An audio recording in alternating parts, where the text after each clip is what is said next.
Welcome to some new r/malicious compliance stories, where people comply to the letter, but not the spirit of a request. I hope you had a great day. The first story is called Street Parking Priority. I live on a cul-de-sac where I rent a back house from my landlords. There's another elderly tenant who lived inside the landlord's house I was very close with that we'll call Good Sir. I have these neighbors next to me who I had gotten along with for as long as I had lived here before 2020. The husband, we'll call him Mr. Chill, especially has been cool with me. My neighbors have 3 cars between them.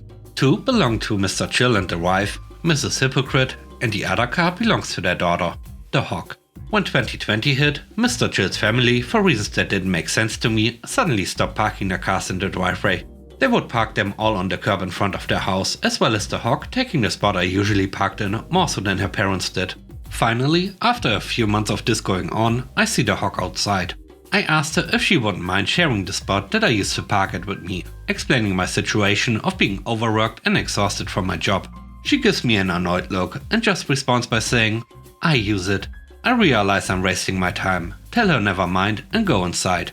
Not even 5 minutes later, there's a knock at the door, and it's Good Sir letting me know that the neighbors want to talk with me.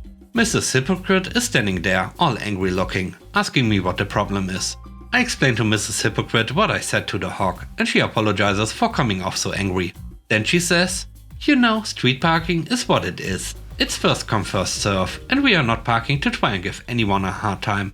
The conversation goes nowhere, but we end it peacefully.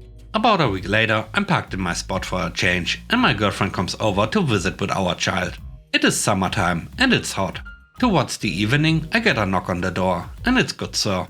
He says the neighbors want to talk, and I see Mr. Chill standing right there. He just asks if my girlfriend could move her car, because she's got a bunch of curb behind her car, but not enough for another car to fit. Before I can even say anything, Mrs. Hypocrite shows up out of nowhere and goes off. I'm sick of going back and forth about this. She is double parked and there's not enough room for another car to fit. I understand that she's your girlfriend and she's visiting, but I believe that residents should get priority parking first. It looks like you guys are trying to save the parking for yourselves. And I'm not dealing with this anymore. She needs to move her car. I'm in complete shock and have a lot I wanted to say, but I don't, and just go inside to ask my girlfriend to move. She thinks they are hypocrites and moves just because she feels like that's all they have to feel proud of in their life. The only reason I gave into them is just so my landlords do not get involved and risk it turning into them not wanting to renew my lease with me. Otherwise I would have said something.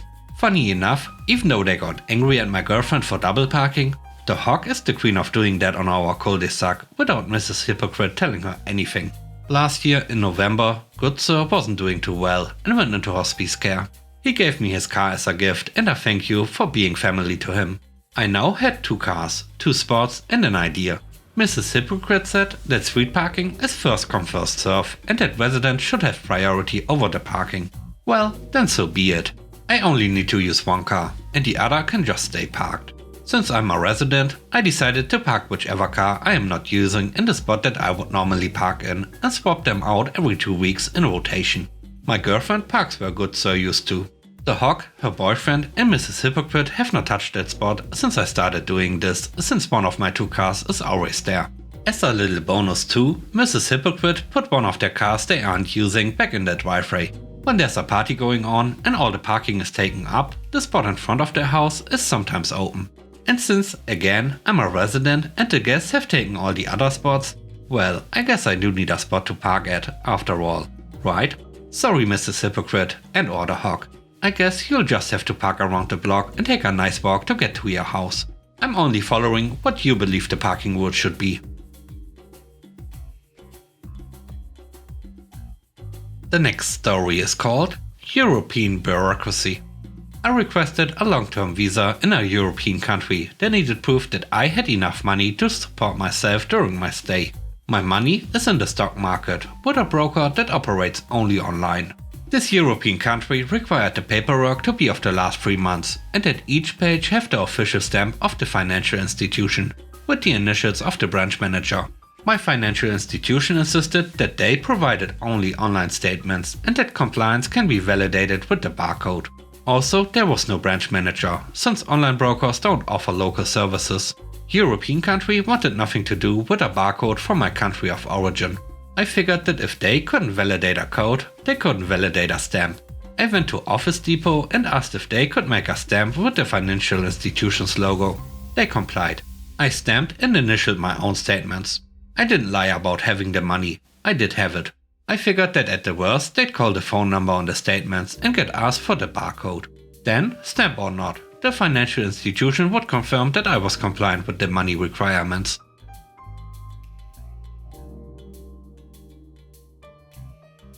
The third story is called A Lesson for the Teacher.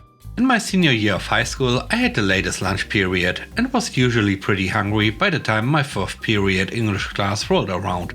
I always packed my lunch, so I'd usually started quietly eating it during English class.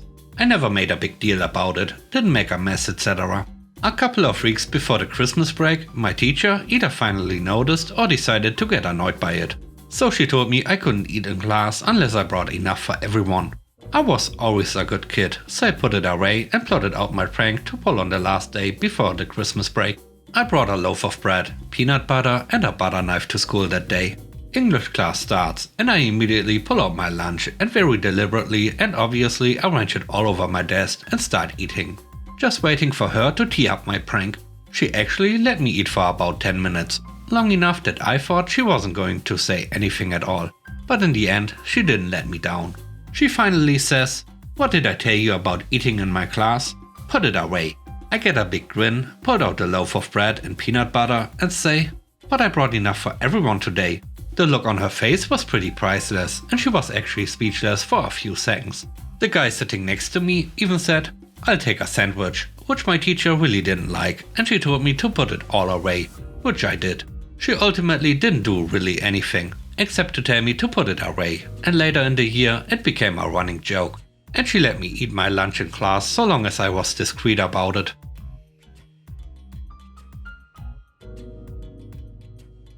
The last story is called Follow the Rules. I worked at a place that had the rules written next to your bench. It was a delivery company. Rules: Number 1. Sort general mail for 30 minutes. Number 2. Sort your own mail and prep. Number 3. Place mail on the van for the driver to deliver. Number 4. Get on the van and be dropped off at the first delivery point. Number 5. Await pickup at 9:30 from a van and return to the office. One day I was overloaded with mail, and only me. I asked the manager if I could be let off general sort as I had too much work. "No, you must do what the rules say." I plead my case that I simply will not be able to get out on time if he does not waive the sort general mail for 30 minutes. But he wouldn't budge. I must follow the rules, I am told. Okay then. I do the general mail sort. By the time I have done all my own prep, the van has left without me. I went to the manager to tell him this and he asked me to drive the mail out in my own car.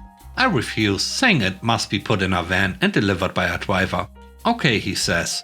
But I will have to wait for a driver to come back and collect it. And me. No problem, I say, but I am leaving half the mail behind, as I must be picked up by 9:30. And as I'm already late going out, there's no way I can get finished in the allocated time. His face drops. He asks me if I would like to stay out on overtime. No thanks. The next day I get a rare apology from him for being inflexible.